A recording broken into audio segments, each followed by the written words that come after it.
From his $50 million penthouse overlooking Central Park, French billionaire Alan Alexander believed he was the master of his universe. He just never bothered to learn the name of the woman who dusted his throne. Susan Morris moved with the silent, practiced efficiency she had honed for 730 days. Her Navy maid's uniform was a suit of armor, rendering her invisible. She dusted the sterile glass and chrome of Alan's office, the air cold with the scent of expensive leather and espresso. Sunlight streamed through the floor-to-ceiling windows, reflecting harshly, but inside, the room felt devoid of warmth. Alan stormed in, not acknowledging her presence, barking aggressively in French into his speakerphone. He paced the room, walking so close that Susan had to press herself flat against the wall, her vacuum silent. He was immaculate in his suit, a portrait of casual power. "The Biltmore Gala must be perfect," he snapped, switching to English. "I want the press managed. This is my night." He hung up and immediately buzzed his assistant. "Lucy, did you see the RSVP list?" His assistant, her voice tinny over the speakerphone, sounded flustered. "Sir, there was a clerical error. An invitation was accidentally sent to your household staff." Susan Morris. Alan was silent for a beat. Susan's hand tightened on the vacuum handle, her face remaining a polite, neutral mask. Then, Alan burst out laughing, a cold barking sound that echoed in the sterile room. "A joke. Magnifique. Don't you dare cancel it, Lucy. Let her come." He was clearly delighted. "It will be hilarious. Tell all our friends. I want to see what the help wears to the Biltmore." He clicked off, immensely pleased with his own wit, and strode out of the office without a backward glance. Susan catalogued the detail, the tone, the cruelty. She resumed vacuuming. That evening, the crowded, noisy subway carried her back to Harlem. The contrast was immediate. Her apartment was small, but it was a home, smelling of lemon polish and the dinner she was reheating. It was filled with second-hand furniture, warm and lived in. She helped her 9-year-old nephew, Tyrell, with his math homework. He was energetic and bright, the anchor of her world. As he gathered his books, he spotted the thick, cream-colored envelope on the counter. "Whoa, Andy, this looks fancy," he said, picking it up. "Are you going to a party?" Susan's expression didn't change. She smiled softly, tucked him into bed, and read him a story. After Tyrell was asleep, Susan picked up the invitation. She didn't look angry. She looks ready. She walks to a loose floorboard under her bed and pulls out a small, locked shoebox. Alan thinks he's just made a cruel joke, but we know Susan's plan is only just beginning. If you are already rooting for her, show your support by commenting with the number 730 below, one for every day she's been waiting for this moment. And if you want to see exactly how this story of Black Brilliance unfolds, make sure you subscribe and turn on that notification bell. Your support is what allows us to share these powerful stories of justice and resilience. Now, let's find out what's in that shoebox. 15 years ago, Susan Morris didn't clean mansions. She lived in one. And her name wasn't Morris, it was Davenport. She opened the small, locked shoebox. Inside, there were no jewels, no old letters. There were only micro-recorders, half a dozen USB drives, and one faded photograph, tucked in the corner. She pulled the photo out. It was from a warm Sunday afternoon 15 years ago, in Greenwich, Connecticut. The setting was her family's stately home, not a cold penthouse, but a house filled with laughter, old books, and the smell of roasted chicken. The photo showed her father, Harold Morris, beaming. Harold was a man in his 50s, a respected, self-made black venture capitalist. He was a pillar of the community, a man who wore comfortable sweaters and had a warm, easy laugh. He was the epitome of the old-school, honest businessman. In the photo, his arm was draped around a young, smiling, 25-year-old Alan Alexander. Susan remembered that day. Alan had been the eager protégé, the charismatic outsider from France whom her father had welcomed into their home. Alan had pitched his innovation fund, and Harold, trusting him, had brought him into his inner circle. 6 months later, the ruin began. Susan watched the flashback in her mind. Harold, sitting at his heavy oak desk, his face gray. The news playing on a small TV. Harold Morris accused of fraud. Fund collapses. Alan had vanished, using a web of doctored paperwork and shell companies to frame Harold as the sole architect of the collapse, stealing the seed money and disappearing. They didn't just lose the money. They lost their name. Susan stood at her father's funeral, a 17-year-old girl, watching the press whisper about the tragedy and the shame. Her father, broken by the betrayal of the man he treated like a son, had died of a heart attack just weeks later. She was left with nothing but the truth she couldn't prove. In her small Harlem apartment, Susan carefully placed the photograph on the table. Next to it, she set a single USB drive from the box. It was labeled Zurich ACCT. Her motivation was now crystal clear. This wasn't revenge. It was a reckoning. She closed the box, her face set, the sadness replaced by a cold, hard resolve. "He thinks he's inviting a maid," she whispered to the empty room. "He has no idea he just invited a Davenport. To dismantle an empire, you must first learn where the cracks are, and for 2 years, Susan Morris had been patiently mapping every single one. Her tradecraft was hidden in plain sight, disguised as menial labor. While vacuuming, she'd retrieve a micro-recorder from beneath the conference table, capturing Alan's sloppy, arrogant speakerphone calls about illegal deals. While dusting, she'd use her phone to photograph incriminating documents he left on his desk. And while taking out the trash, she would meticulously save the shredded bank statements, piecing them together late at night in her Harlem apartment.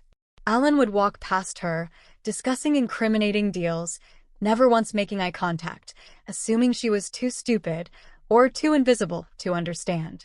That evening, rain lashed against the windows of a classic 24-hour New York diner near Columbia University. The air smelled of stale coffee and grease. Susan, in a simple raincoat, sat across from Jason Carter. He looked older, more cynical than the college boyfriend she remembered. "Susan Davenport," he said, staring in disbelief. "My God. The papers said your family lost everything. I thought you moved to Europe." "I need a favor, Jason," she said, her voice low and all business. "I need a live feed at the Biltmore Gala. I have evidence that will put Alan Alexander in prison." Jason sighed, rubbing his tired eyes. "Susan, you can't just. People make wild claims about billionaires every day. I'd lose my job." She slid the Zurich ACCT USB drive across the sticky table. "He's bribing Senator Cole for an FDA approval. The audio is on there. File 3. He hesitated, then plugged an earbud into his laptop. He listened. His cynical, tired expression vanished, replaced by cold, professional shock. He looked up, his face pale. This is real. This isn't a family feud. This is a federal crime. He invited me to the gala as a joke," Susan says, standing up. "The joke is that I'm coming. Are you in or out?" The Biltmore Grand Ballroom glittered with New York's old money and new power, a magnificent stage set for a king, or in this case, a trap set for a tyrant. The air smelled of expensive perfume and food, a string quartet playing softly over the din of champagne-fueled conversation. Susan's hidden earpiece crackled softly. "All cameras are live and recording," Jason's voice whispered. "We are go. Awaiting your signal." She entered through the main doors, dressed exactly as Alan had hoped, in her simple, navy blue maid's uniform. She kept her shoulders hunched, her eyes downcast, playing the part of the terrified, out-of-place servant. The music seemed to falter. A wave of whispers cut through the room. "My God, is that a uniform? Heavens, Alan actually did it. How dreadful." The high society guests, dressed in designer gowns and tuxedos, stared with open scorn and amusement. Alan, the star of the show, spotted her. His face lit up with cruel delight. He silenced the room with a raised hand and strode over, his voice booming across the ballroom. "Susan, you made it. Everyone, my apologies for the interruption, but I must commend true dedication." He reached her, putting a heavy arm around her shoulder. She flinched, playing her role. "This is Susan, my maid. She works so hard. I insisted she take a night off and see how the other half lives." He looked out at the crowd, beaming. "Let's hear it for the working class." A few people clapped uncertainly. Others, his close friends, laughed openly. Alan, believing he was the wittiest man alive, gave Susan a patronizing pat and turned his back to her, accepting praise from a friend. He left her standing alone, the centerpiece of his joke, humiliated in the center of the room. Susan, standing alone, slowly raises her head. Her terrified expression is gone, replaced by ice-cold focus. She subtly touches her earpiece. "Jason," she whispers, "he's walking to the podium. The trap is set. Hit the lights." Alan Alexander stepped up to the podium to accept his award, but the name the world would remember that night was Davenport. He tapped the microphone, smiling at the applause. Thank you. Tonight is about the future." A loud feedback squeal cut him off. The two massive projector screens flanking the stage, which were meant to show a tribute video to Alan, flickered. Susan's voice, amplified and crystal clear, filled the ballroom. "Not your future, Alan." Alan stared, confused, as his own voice suddenly filled the room, the recording from his office. "If the senator wants his re-election fund, I want that FDA approval by Friday." The room froze. A senator in the front row turned white. The screens were now filled with bank statements. The Zurich ACCT. Wire transfers. Susan stepped out from the shadows near the stage. She was no longer in the Maid uniform. She had removed the simple navy blue outer layer, revealing a simple, elegant red silk dress, her mother's underneath. "You invited me as a joke, Mr. Alexander," she said, her voice steady as she walked toward him. "You thought I was just the help." The screens flashed to the final, devastating image, the faded photo of Harold Morris and a young Alan Alexander, shaking hands. "You did this to my father 15 years ago. You destroyed his name. Tonight, I give you back mine. My name is Susan Davenport." Chaos erupted. Guests were shouting, filming on their phones. Alan, trapped on stage, sputtered. "This is lies. Slander." As he turned to flee the stage, the main ballroom doors burst open. Two plainclothes U.S. Marshals stepped onto the stage, badges raised. "Alan Alexander, you are under arrest for federal fraud, wire fraud, and conspiracy." The sound of handcuffs clicking shut was amplified by the live mic. Alan, his face a mask of pure disbelief, is led off the stage, passing Susan. She doesn't look at him. She just looks at her father's picture on the screen. When the glittering dust of an exploded empire finally settled, the only thing left standing was the truth. In the days that followed, news reports confirmed Alan's arrest. His company filed for bankruptcy as investors fled and partners cut ties. The senator he bribed was forced to resign in disgrace. Alan's entire empire, built on lies, was finished. Jason met Susan for coffee, not in a grimy diner, but in a bright, respectable cafe. "He's facing 20 years, Susan," he said, setting down his cup. "They denied bail. You did it. You got justice for your dad." He raised his cup in a toast. "To Susan Davenport. It's good to have you back." 3 months later, Susan stood in a clean, bright office.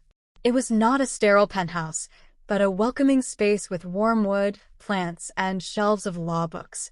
The gold lettering on the glass door read, "The Davenport Justice Foundation, Pro Bono Counsel for the Wrongfully Accused." An elderly woman, whose case Susan was reviewing, sat across from her, crying with relief. Susan had used the recovered assets from her father's estate not for herself, but to honor his true legacy, helping people. That evening, Susan was home in Harlem. The apartment felt brighter, more hopeful. She was helping Tyrell with his homework, just as she had done in the beginning. He looked at the new Davenport Foundation logo on her briefcase. "Does this mean we're rich again, Andy?" he asked. Susan smiled, a real warm smile, and pulled him close. "No, baby," she said softly. "It means we're whole again." She looks out the window, not at Central Park, but at her community, finally at peace. In the end, it wasn't the fall of a glittering empire that truly mattered, but the rise of a single, quiet truth. Susan Davenport's journey teaches us that justice isn't just about tearing down the guilty, it's about building a legacy of good. Just like a forgotten photograph, our true character is often hidden, waiting for the light. If this story of resilience and truth touched your heart, please share that light with others. And to find more stories that uplift and inspire, consider joining our community at Black Brilliance, where every voice is heard.